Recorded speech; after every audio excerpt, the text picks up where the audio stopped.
Have you ever looked around and wondered why a certain style of jeans is suddenly everywhere? Or, why a political candidate seems to gain this unstoppable momentum almost overnight? Well, we're about to dive into the powerful psychological force that shapes these decisions a lot of the time without us even realizing it. And it all starts with a pretty strange question. I know, it sounds like the beginning of a really bad joke, right? But the answer actually reveals this fascinating phenomenon that's been influencing how we behave for centuries. The link between them? It's a powerful mental shortcut we all use, and we're going to break it down right now.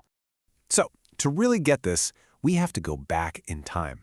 The origin of this whole idea isn't in some fancy psychology lab. Nope. It's right in the middle of a noisy, chaotic 19th century American political campaign. It all kicked off way back in 1848 with a super famous circus clown named Dan Rice. He was using his bandwagon, and I mean literally the wagon that carried his circus band, to promote a presidential candidate, Zachary Taylor. And as Taylor's campaign just exploded in popularity, the advice for his opponents became a taunt. Hey, you better jump on the bandwagon if you want to join the winning side. And just like that, the phrase stuck. So we went from a real, literal wagon to this powerful metaphor for a mental shortcut that we all take. How in the world did a circus gimmick become a formal psychological concept? Let's take a look. And this brings us right to the core idea, the bandwagon effect. It's our natural human tendency to follow the crowd. It's a cognitive bias where the chance of us adopting a belief or a trend goes up just because a bunch of other people have already done it. And a lot of the time, this has absolutely nothing to do with the actual evidence. But here's the thing, our reaction to popularity isn't a one-way street. To really get why we're pulled toward the crowd, we kind of have to look at its opposite, the snob effect. This is that desire for exclusivity, right? Where someone actively avoids a product or a trend because it's gotten too popular. They're really just two sides of the same coin, and both are driven by how we see the crowd. Okay, so why is this pull so strong? Why do we feel this powerful urge to just jump on board? It's not just some random impulse. There are some really specific psychological reasons at play here. It pretty much boils down to four main things.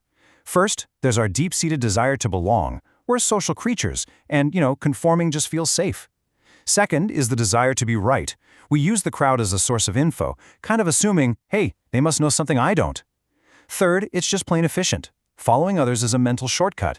And last but not least, there's that powerful modern anxiety that fuels so many viral trends, the fear of missing out, or FOMO. So now that we understand the why, let's look at the where.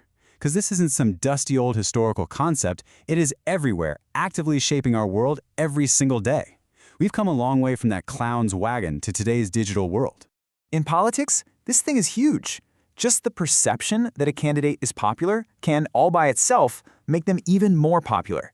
This taps right into our desire to be right and to belong, to back a winner. And that creates this self-reinforcing loop of support that's based on poll numbers, not just policy. And fashion, oh man.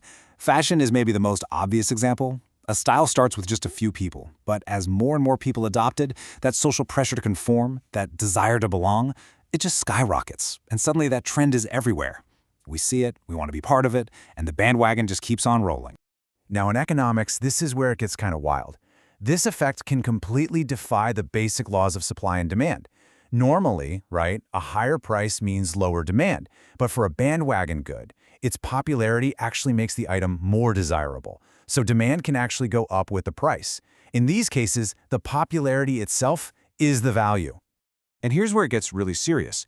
This effect can even pop up in medicine, where popular but unproven treatments get widely adopted by doctors and patients, not because of solid, rigorous evidence, but because of buzz.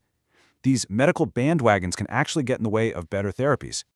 So, knowing all this, the big question becomes, are we just destined to be swept along by the crowd, or can we actually take the wheel for ourselves? So what's the solution? Well, you don't have to fight this bias with immense willpower. The most powerful tool is simply awareness. Just knowing the bandwagon effect exists, recognizing that little tug to conform is often enough to make you pause, think for yourself, and make a more conscious, independent choice. And really, that's the big takeaway here. It's not about always resisting the crowd, but about having a conscious choice. Now that you can see the bandwagon, you're the one who gets to decide. Are you going to jump on, or are you going to walk your own path?